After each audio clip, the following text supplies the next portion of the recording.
Hello people, this is your channel CATV and इस video में हम जो है क्वेश्चन एंड आंसर करने वाले हैं।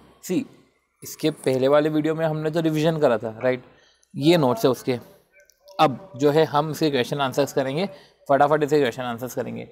अब इसमें जो है कुछ क्वेश्चन आंसर तो बहुत ही ईजी है, जिसको पहले ही काट के रखा हुआ है, बट ये कभी वीडियो में कवर नहीं हुआ है, इसलिए ये कभी कवर नहीं हुआ है। उसके ही मतलब कि एक बार वीडियो में कवर हो जाए, एक बार गो थ्रू हो जाए, देन ये काट के तो रखा है। जो अगले सेट ऑफ वीडियोस में जो कट टू कट सिर्फ इंपॉर्टेंट क्वेश्चंस या पर्टिकुलर हो सकता है कि सिर्फ रिवीजन के लिए ही इशू हो, तो उसमें ये क्वेश्चंस को कैटर नहीं किया जाएगा। ठीक है, चलो स्टार्ट करते हैं। 164 disqualification for appointment of director, ये है। ठीक है, state with reference to relevant provision whether the following person can be appointed as director। क्या किसी भी पर्सन को, इन पर्सन को डायरेक्टर अपॉइंट कर सकते हैं क्या? ए, जिसकी ह्यूज पर्सनल लाइबिलिटी थी in excess of asset and property, तो लाइबिलिटी ज़्यादा है, असेट कम है। Has applied to court for adjudicating him as insolvent, तो उसने अप्लाई किया है टू एडजुडिकेट इंसॉल्वेंट। ठीक है, एप्लीकेशन पेंडिंग है, तो डिस्क्वालीफाइड है। Be caught red handed in shoplifting case 2 years ago and was convicted by a court, sentenced to imprisonment for a period of 8 weeks। तो court red handed था for a case, 2 साल पहले पकड़ा गया था, court ने sentence किया है for a period of 8 weeks। 8 weeks बोला है, हमने 6 महीने पढ़ा था। ठीक है, कि अगर 6 महीने या उससे ज़्यादा का इम्प्रिजनमेंट हो तो वो डिस्क्वालीफाइड होता है। तो इधर सिर्फ 8 weeks के लिए है, मीन्स वो डिस्क्वालीफाइड नहीं है, राइट। हमारा जो तीसरा क्वेश्चन है वो है C former bank executive was convicted by court 8 years ago। तो ये तो 8 years ago कन्विक्टेड हुए थे for embezzlement of fund, sentence to imprisonment. Okay, एक मिनट। Mister C, a former bank executive was convicted by court 8 years ago। तो 8 साल पहले कन्विक्टेड हुए थे। 8 साल पहले कन्विक्टेड हुए थे, 8 साल के लिए नहीं हुए थे। तो 8 साल पहले कन्विक्टेड हुए थे, कितने साल के लिए? For a period of 1 year। तो अब तो क्वालिफाइड है ना। तो पहला वाला डिस्क्वालीफाइड है, दूसरा वाला क्वालिफाइड है, तीसरा वाला भी क्वालिफाइड है। और mister D is a director of DLT limited which has not filed. जो mister D director of DLT limited, उसने फाइल नहीं करे हैं annual return pertaining to AGM in held in 3 calendar year. See इसमें calendar year बोल के रखा है, हमने तो 3 financial ईयर पढ़ा था, but since lack of information है तो हम इसी कैलेंडर ईयर को financial ईयर मान लेते हैं। वही देख लेते हैं कि आपने एनुअल रिटर्न फाइल नहीं करा, तो कोई सी भी एक चीज़ आप कंटिन्यूसली 3 साल से फाइल नहीं कर रहे हो तो आप डिस्क्वालीफाइड हो जाते हो। तो पहला, तीसरा, चौथा जो है हमारा डिस्क्वालिफिकेशन है। देखते हैं आंसर में क्या लिखा हुआ है। बोल के रखा है कि A can not be appointed as director of the company, पहला। दूसरा क्वालिफाइड है। B can be appointed as a director of the company, दूसरा हो गया। तीसरा, C can be appointed as director of a company. Check करते हैं इसमें क्या बोला गया है। ओके, सी भी हमारा क्वालिफाइड ही था ना, हमने गलती से इसको डिस्क्वालीफाइड बोल दिया कि 7 साल पहले जो भी था, 7-8 साल पहले, वो सिर्फ 1 साल के लिए कन्विक्टेड हुआ था। ठीक है, तो इसका ध्यान रखना। तो इधर जो आपके साथ ये गेम प्ले हुआ है, ये वर्ड्स में हुआ है। ठीक है, तो इसको नोट्स में इनकॉर्पोरेट कर लेंगे ताकि इस तरीके का जो है हमारा जो छोटे छोटे से फ्लॉज है वो हमारे दूर हो जाए। फिर जो है 4th में वो डिस्क्वालीफाइड ही है क्योंकि 3 financial ईयर से continuous period of 3 financial year file नहीं करे। ठीक है, person shall not be eligible to appoint either to appoint as a director in other company and not be eligible to reappoint as a director in the same company. ठीक है, have a disqualification, attract हो गया। ठीक है, ये हमने 64 पढ़ा है। इसमें हम जो है छोटी छोटी चीज़ों को लिख लेते हैं। ये जो 8 weeks है, ये 8 weeks को इधर लिख लिया गया है। साथ ही साथ जो डिस्क्वालिफिकेशन का था, डिस्क्वालिफिकेशन का पर्टिकुलर एक्सट्रैक्ट है, उसको इधर लिख लिया गया है, ये वाला पर्टिकुलर पूरा पॉइंट। ओके, चलो अगला क्वेश्चन करते हैं। John is a director of MNC limited जिसने एक्सेप्ट करा है डिपॉजिट फ्रॉम पब्लिक। ठीक है, फिनेंशियल पोजीशन MNC की बैड हो गई।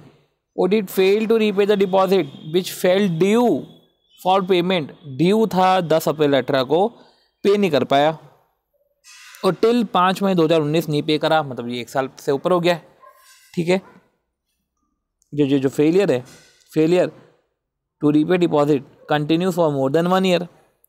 अनादर कंपनी, ठीक है, JKL। अब देखो जॉन ये MNC में डायरेक्टर था, अनादर कंपनी JKL है, wants to appoint the said John as its director at its AGM to be held on 6 मई को जो है JKL को अपॉइंट करना था जॉन को। You are required to state क्या जॉइंट अपॉइंट हो सकता है as a director in JKL limited. अब MNC ने गड़बड़ कर दी, डिफॉल्ट करा है, तो जॉन तो डिस्क्वालीफाइड हो गया है। सिंस जॉन डिस्क्वालीफाइड हो गया है, कब डिस्क्वालीफाइड हुआ, जैसे फेलियर कंटिन्यू हुआ 1 साल उससे ज़्यादा, तो ऐसे केस में 6 मई को तो वो अपॉइंट हो ही नहीं सकता क्योंकि डिस्क्वालीफाइड है, ठीक है। तो 164(2) लग गया है। Company fail to repay the deposit, ठीक है, एंड जो फेलियर है वही रीपे, रिडीम और पे द डिविडेंड जो भी है, अगर failure continuous for more than 1 year, ठीक है, 1 ईयर और मोर, तो एलिजिबल नहीं हो सकता to re appoint in the same company और अपॉइंट इन अनदर कंपनी। तो इंस्टेंट केस में वो फेल टू रीपे, ठीक है। और कंक्लूजन क्या है कि John will not eligible to be appointed as a director of JKL। तो जॉन एलिजिबल नहीं है to appoint as a director of JKL, ठीक है, ओके। ये भी क्वेश्चन इतना खास नहीं था इसलिए इसको काटा हुआ है। चलो, mister Ramanathan is a director of fraudulent limited, honest limited and regular. 3 कंपनियां गई है for the financial year ended 31/3/18। 2 irregularity were discovered against fraudulent limited. Fraudulent limited ने फाइल नहीं करे फाइनेंशियल स्टेटमेंट 31/3/18 के, और पे नहीं करा इंटरेस्ट ऑन लोन। और हमने पढ़ा है कि लोन कवर नहीं होता है, मतलब कि कल को लोन को पेमेंट करने में फेलियर हो गए, दैट डजंट मीन कि डायरेक्टर डिस्क्वालीफाइड हो जाएगा, ठीक है। तो fail to file financial statement for the year ended 31/3/18। अब 1 जून 18 को रामनाथन को प्रपोज किया to be appointed as additional director of goodwill limited. तो फ्रॉडलेंट ऑनेस्ट रेगुलर लिमिटेड में तो डायरेक्टर है ही, फ्रॉडलेंट लिमिटेड ने तो गड़बड़ कर ही दी है, और 1 जून को जो है गुडविल में अपॉइंट करना है। Which company has short a declaration from Ramanathan and he also submitted declaration. तो रामनाथन से डिक्लेरेशन मांगा, उसने डिक्लेरेशन भी दे दिया, स्टेटिंग दैट डिस्क्वालिफिकेशन उस पर अट्रैक्ट ही नहीं होता है। Decide under the provisions whether the declaration submitted by Ramanathan to the goodwill is in order। सी, क्या डिक्लेरेशन ऑर्डर में है?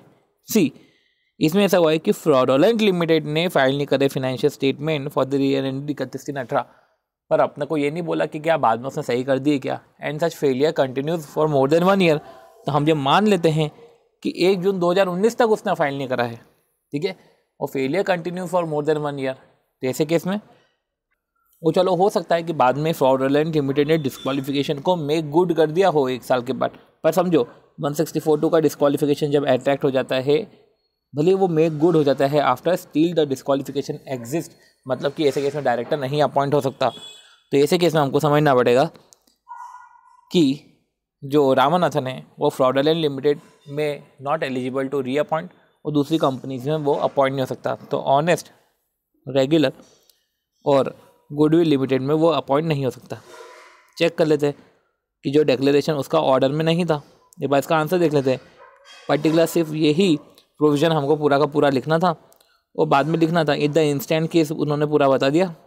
और जो है declaration of Ramanathan is in order, 1 second, declaration is in order, okay, I misunderstood that कि financial statement और annual return अगर आप 3 साल के कंटिन्यूस प्रीसीडिंग फाइनेंशियल ईयर के फाइल नहीं करते हो तो आप डिस्क्वालीफाइड होते हो। तो ऐसे केस में ये ऑर्डर में है, हाँ ओके, ये मिसअंडरस्टूड होने में आ गया, ठीक है, डिस्क्वालिफिकेशन इज इन ऑर्डर। चलो सेकंड क्या पूछे थे, whether mister Ramanathan can continue as a director in honest and regular. तो डिस्क्वालीफाइड नहीं है तो ऑनेस्ट और रेगुलर में डायरेक्टर तो हो ही सकता है। Can continue in directorship in all companies as no disqualification attach to him, okay, disqualification है ही नहीं। फाइनेंशियल स्टेटमेंट 3 साल के देखे जाते हैं, ठीक है, 1 साल वाला कॉन्सेप्ट तो सिर्फ 3D में है, debenture, deposit and dividend, okay. आती बात 67, mister Ravindranathan is holding post of director in 3 companies out of which Good Luck Colours Limited एक है for the financial year ended 31 March 2019। Good Luck Colours Limited fail to pay interest on loan, ठीक है, कोई गड़बड़ नहीं है, ठीक है, also fail to repay the mature deposit, ये 3D में आ गया, ऑन 1 जून 2019, सी 31 मार्च 2019 को, ठीक है, इंटरेस्ट ऑन लोन पे नहीं करा और fail to repay mature deposit, ठीक है। तो ये भी इसकी भी ड्यू डेट 31 मार्च 19 ही होगी, ये मानते हैं। एंड फिर आती बात जून में पहुंच गए, ये 1 साल नहीं हुआ है, फेलियर कंटिन्यूज 1 ईयर और मोर, 1 साल नहीं बोला है। ऑन 1 जून 2019 रविंद्रनाथन ने एक्सेप्ट करी post of additional director in Soma footwear, ठीक है। Submitted declaration that disqualification is not applicable, तो क्या डिक्लेरेशन इज इन ऑर्डर है? तो हाँ, डिक्लेरेशन इज इन ऑर्डर है।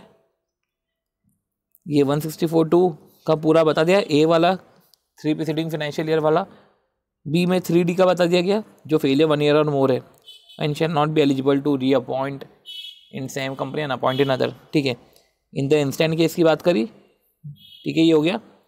अब फिर आती है फेलियर की बात। सी 31/3/2019 को क्या बोला है कि good luck limited fail to pay interest on loan, ठीक है, and also fail to pay mature deposit. तो अपन ये मानते हैं कि मैच्योर डिपॉजिट ही उस समय ड्यू हुए थे, ठीक है, और fail to repay mature deposit with interest. तो ऐसे केस में कंक्लूजन क्या है? It is assume that 1 year has elapsed from the failure of company to repay deposit. तो इधर एज्यूम करा गया है कि 1 ईयर तो इलेप्स्ड हो गए है, ठीक है, 1 ईयर इलेप्स्ड हो गए है, पर इलेप्स्ड हो गए है तो ऐसे केस में जो है डिक्लेरेशन तो नॉट इन ऑर्डर है। पर अगर ये एज्यूम कर लेते कि जो 1 year has not elapsed, 1 year elapsed नहीं हुए हैं, तो ऐसे केस में जो है डिक्लेरेशन जो है इन ऑर्डर होता, राइट। चलो आती बात 68, ओके, 68, 69, 70। देखो अच्छे क्वेश्चन होंगे, ये 3 क्वेश्चन है, फटाफट इसको भी देखते हैं, okay. State with reference to provisions of companies act whether the following person can be appointed as director of a company, क्या फॉलोइंग पर्सन को डायरेक्टर अपॉइंट किया जा सकता है? एल, जिसने कॉल पे नहीं करे है in respect of shares of a company held by him and 5 months have passed from the last day, 5 महीने पास हुए, अभी 6 महीने तो हुए नहीं है, ठीक है। अगर 6 months इलेप्स्ड हो जाते तो डिस्क्वालीफाइड होता, तो अभी डिस्क्वालीफाइड नहीं है, फर्स्ट वाला डिस्क्वालीफाइड नहीं है, ठीक है।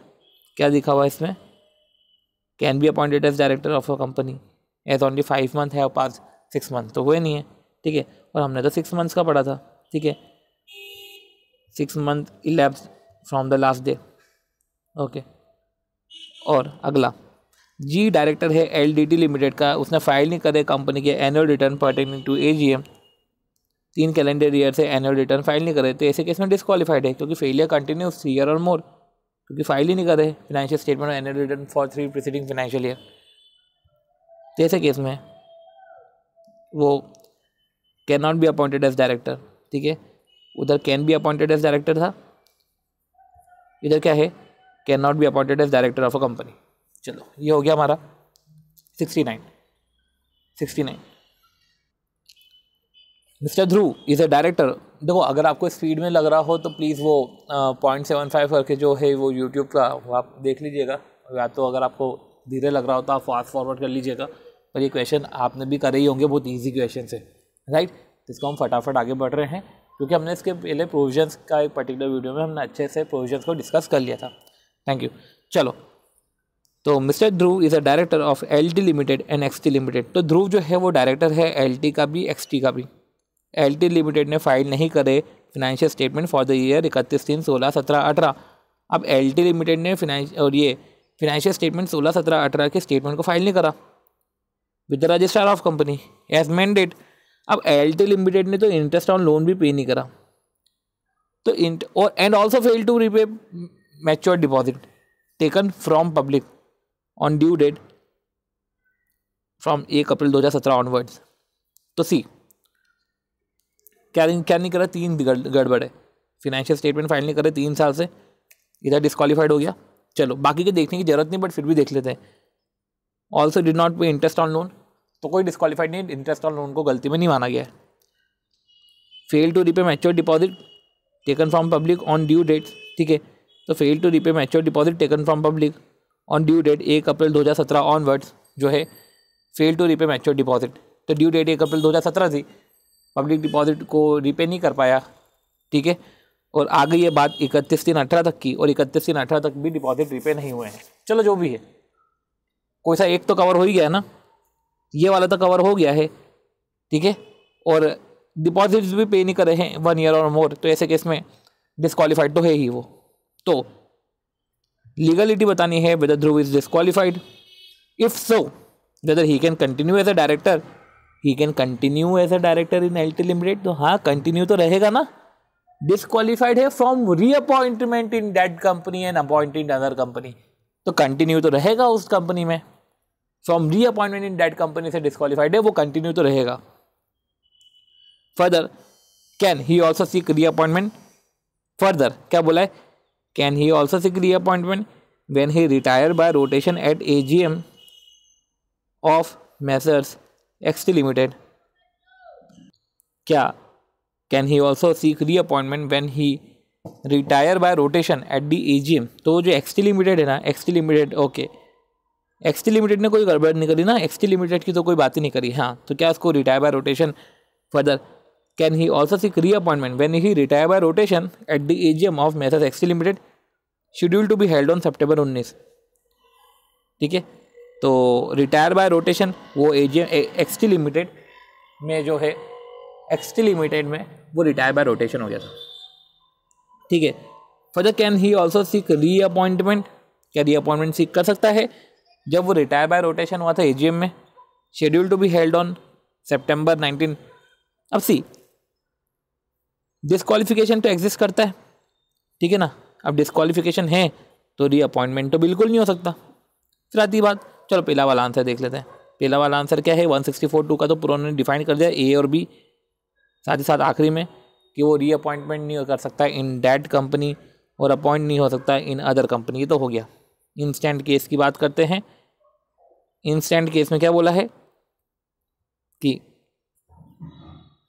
इंस्टेंट केस में तो फॉलोइंग इरेगुलरिटी थी, 3 इरेगुलरिटी थी, ये हो गया, और ठीक है, ये सब हमने बात कर ली। हाँ, फिर डिस्क्वालिफिकेशन के साथ उन्होंने ये भी बोला कि 167(1)(a provided that disqualification, okay, provided that the office of a director shall become Venkat, office जो है वो वैकेट हो जाता है जब डिस्क्वालिफिकेशन अट्रैक्ट होता है।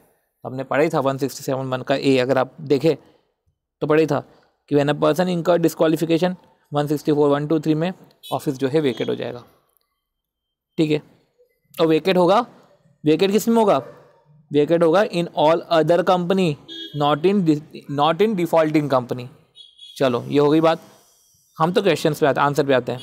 तो ध्रुव तो डिस्क्वालीफाइड है 164 में, ठीक है, पर however he can continue LT limited, वो एलटी लिमिटेड को तो कंटिन्यू करेगा ही, जो हमने बात करी थी कि क्या कंटिन्यू कर सकता है, तो हाँ कंटिन्यू तो करेगा। अब क्या वो रीअपॉइंट हो सकता है क्या, तो रीअपॉइंटमेंट तो नहीं हो सकता। No question of reappointment at the time of retirement by rotation arise as he required to vacate the office immediately in XT limited, जब एक्सटी लिमिटेड में जब उसको वेकेट ही करना पड़ जाएगा तो रीअपॉइंटमेंट करने की बात ही नहीं आती है। तो no question of reappointment at the type of retirement by rotation arise, तो कोई क्वेश्चन ऑफ रीअपॉइंटमेंट आता ही नहीं है। तो no question of reappointment at the time of retire by rotation arise as he is required to vacate the office, उसको क्योंकि उसको तो वेकेट करना पड़ जाएगा office in all other companies, और एक्सटी लिमिटेड अदर कंपनीज में आता है, but not in that company. That company मतलब कि एलटी लिमिटेड में तो कुछ नहीं होगा, वो वेकेट करेगा, पर एक्सटी में तो वेकेट करना पड़ जाएगा। Mister Dhruv is propose to be appointed as an additional director of MN limited in June 19, उसको अपॉइंट किया जा रहा है in June 19। Is he eligible to appointed as additional director, तो एडिशनल डायरेक्टर अपॉइंट थोड़ी ना हो सकता क्योंकि डिस्क्वालिफिकेशन अट्रैक्ट हो जाती है ना, तो not eligible to be appointed as additional director in MN limited, ठीक है, एडिशनल डायरेक्टर जैसे अपॉइंट नहीं हो सकता। आता है लास्ट क्वेश्चन 164 का, ठीक है, 164 का लास्ट क्वेश्चन हम पढ़ते हैं कि is a small share holder director in KGB tyres from 1 April 18 and in VSR cotton mill में भी वो डायरेक्टर है from 1 April. Okay, small share holder director KGB में भी है और वीएसआर कॉटन मिल में भी है।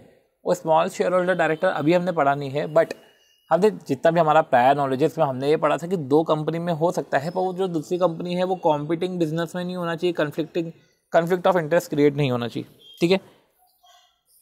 तो केजीपी टायर्स में है and in VSR cotton mills.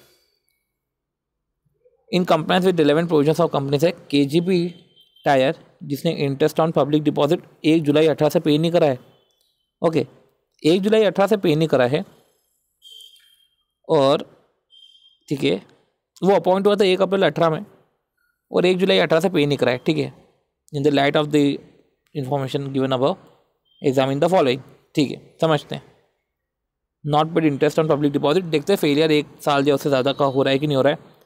Whether the office of के जो स्मॉल शेयर होल्डर डायरेक्टर है शैल become vacant in KGP tyres and VSR, क्या वेकेट करना पड़ेगा?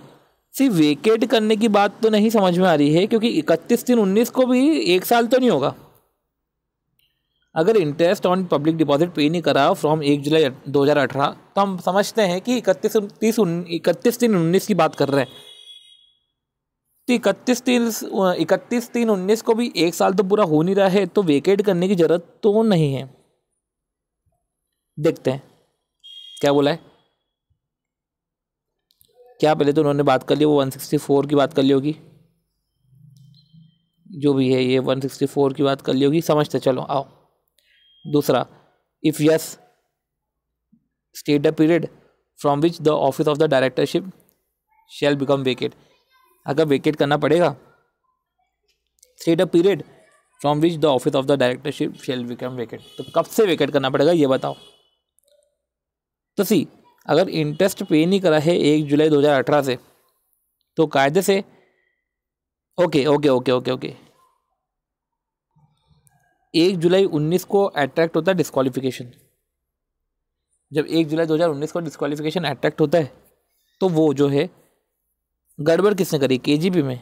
तो केजीपी में तो continue as a director but not eligible to reappoint. KGP में वो रीअपॉइंट नहीं हो सकता, और अदर दूसरी कंपनीज में तो वो अपॉइंट ही नहीं हो सकता। तो ऐसे केस में वीएसआर से उसको वेकेट करना पड़ जाएगा, वो भी 1 जुलाई 2019 को, क्योंकि उधर ही 1 साल या उससे ज़्यादा 1 साल कंप्लीट होगा, ठीक है, फेलियर का 1 साल ओवर होगा। चेक करते हैं क्या बोला है। ये तो रूल 7 इन्होंने, ठीक है, पहले तो इन्होंने बात कर ली कि स्मॉल शेयर होल्डर डायरेक्टर को वेकेट कब करना पड़ेगा ऑफिस, वो भी हम देखेंगे। साथ ही साथ 164(2) की पूरी बात कर ली, क्योंकि वो डिपॉजिट की बात कर ली थी, तो पूरी 164(2) की बात कर ली, ठीक है।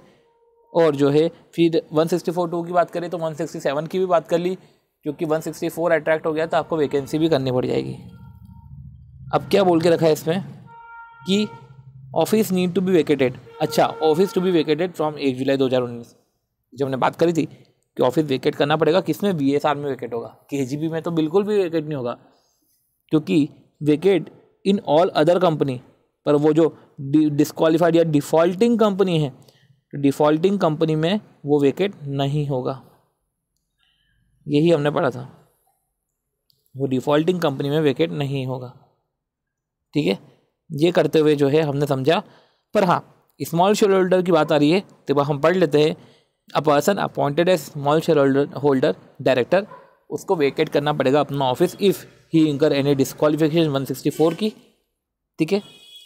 अगर डिस्क्वालिफिकेशन अट्रैक्ट हुई या the office of the director become vacate in pursuance of 167, तो उसको वेकेट करना, डिस्क्वालिफिकेशन हुआ तो वेकेट करना पड़ेगा। वैकेंसी के प्रोविजन अट्रैक्ट हुए तो भी वेकेट करना पड़ेगा, क्योंकि हो सकता है कि डिस्क्वालिफिकेशन के प्रोविजन अट्रैक्ट नहीं हुए हो, पर वैकेंसी के प्रोविजन भी तो है। कुछ प्रोविजन अपने पढ़े हैं जो वैकेंसी के हैं, और उस केस में तो आपको वेकेट करना पड़ेगा। जिसे अपना बोर्ड मीटिंग वाला, जरूरी थोड़ी ना कि डिस्क्वालिफिकेशन के सारे पॉइंट वैकेंसी में हो, वो तो है ही है।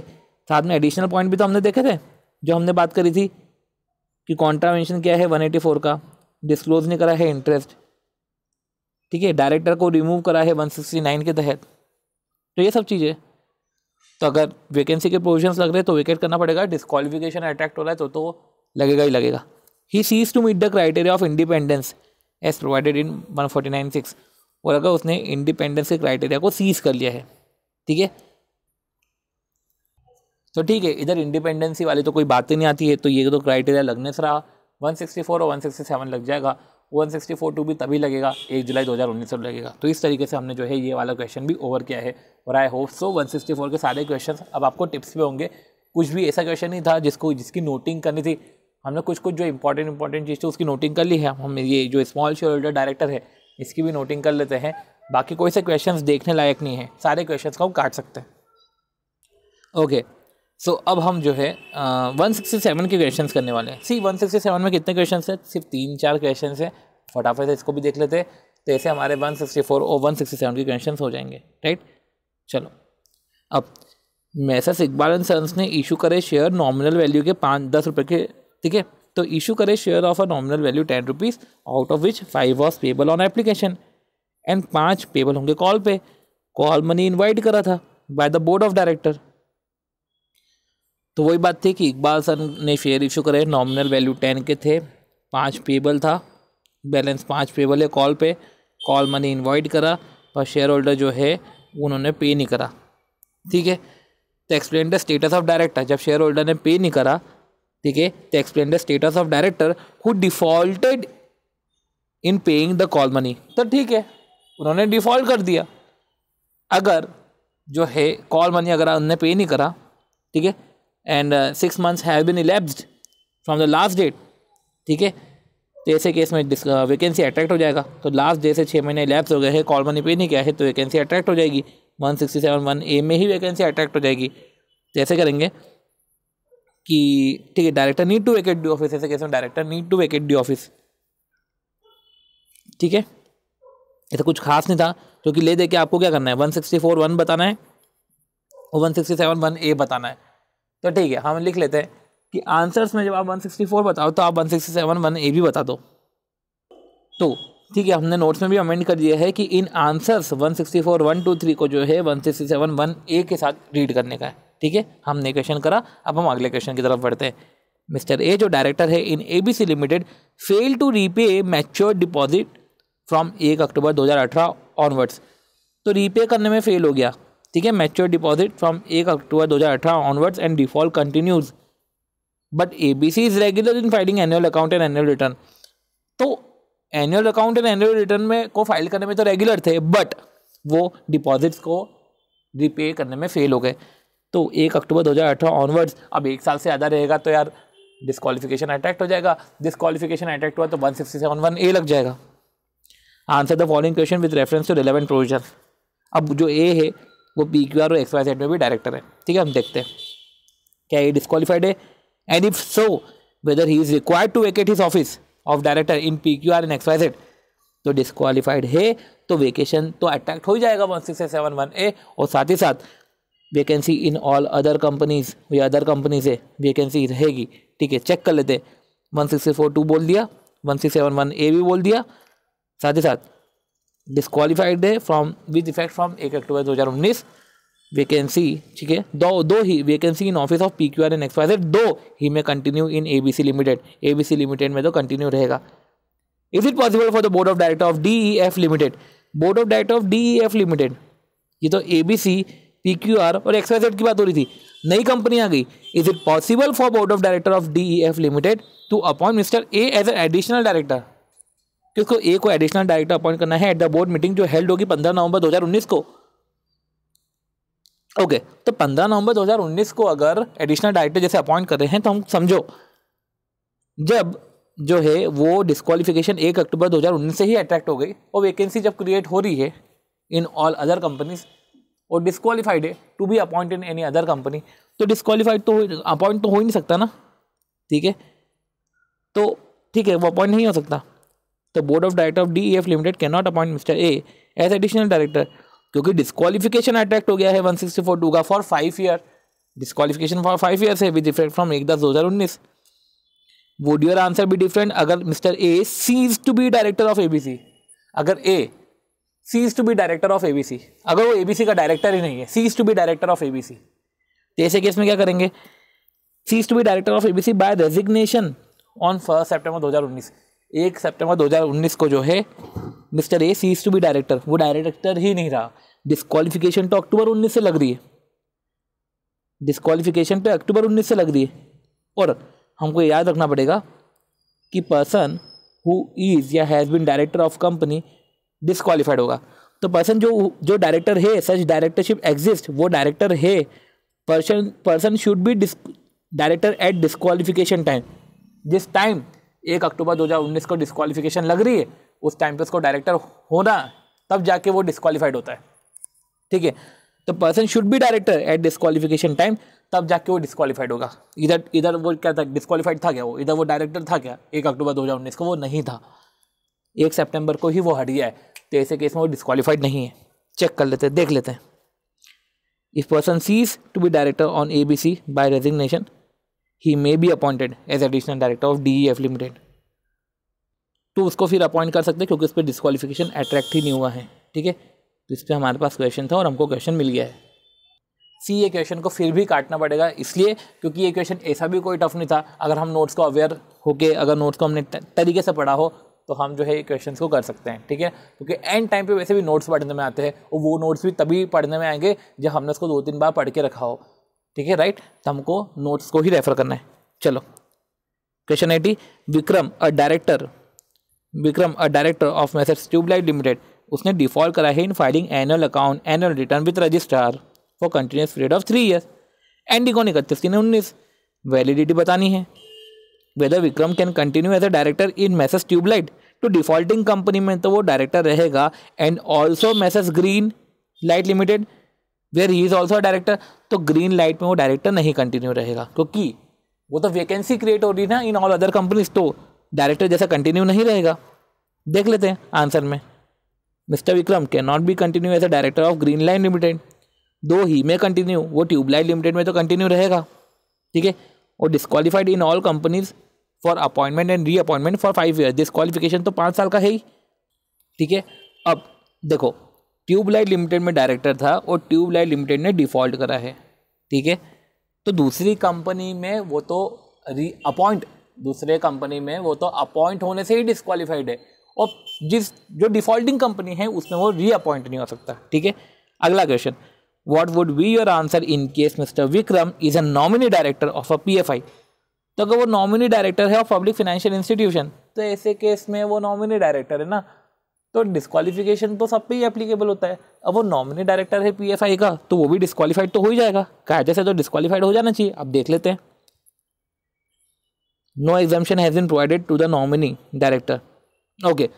एग्जाम्पशन किसको है, ठीक है, एग्जाम्पशन सिर्फ गवर्नमेंट कंपनी के डायरेक्टर को है, ठीक है। The answer will remain same even if mister Vikram is a nominee director of PFI। What would be your answer in case defaulting company is a private limited company? तो private limited company तो भी तो answer same रहेगा, government company पे नहीं लगता, private company पे तो लगता है। देखते हैं। Are equally applicable to private company, to 164 to 167 है वो इक्वली एप्लीकेबल है प्राइवेट कंपनी को, hence answer will remain same. कर देते हैं, इसको भी अपडेट कर देते हैं कि गवर्नमेंट कंपनी पे नहीं लगता है, पर public financial institution, nominee director और प्राइवेट कंपनी सब पे लगता है। और इस तरीके से हमने 167 के भी क्वेश्चन ओवर किए हैं। अराउंड अपन ने अप्रॉक्स 10-12 क्वेश्चन कवर किए हैं। होप सो आपको ये लगा होगा, इन्फॉर्मेटिव लगा होगा। आप इंटू 2 की स्पीड पे देख लोगे तो आपका और फटाफट हो जाएगा। बस एक चीज़ और बतानी थी कि प्राइवेट कंपनी में तो इनफैक्ट हमने ये भी बोला था 164(3) में और 167 के 4 में बोला था कि वो एडिशनल ग्राउंड भी स्पेसिफाइड कर सकती है, जैसे एज, क्वालिफिकेशन के लिमिट, ये सब एडिशनल ग्राउंड भी बता सकती है। सो वो एडिशनल ग्राउंड तो और बता सकती है, तो इस पर एग्जाम्पशन का तो सवाल ही नहीं उठता है। ओके, तो होप सो यार आपको अच्छा लगा होगा क्वेश्चन, ये जो है पर्टिकुलर वीडियो। एंड जैसा भी हो, जो भी हो, प्लीज़ कमेंट कीजिएगा, क्योंकि कमेंट से क्या, लाइक डिसलाइक तो चलो ठीक है, आप वो तो कोई मैटर नहीं करता। अच्छा लगा तो प्लीज़ सब्सक्राइब कर देना, और जब भी कुछ लगे कि कुछ इंप्रूवमेंट की ज़रूरत है तो वो इंप्रूवमेंट का आप बता दीजिएगा, क्योंकि कमेंट मैटर कर जाते हैं। Okay, thank you.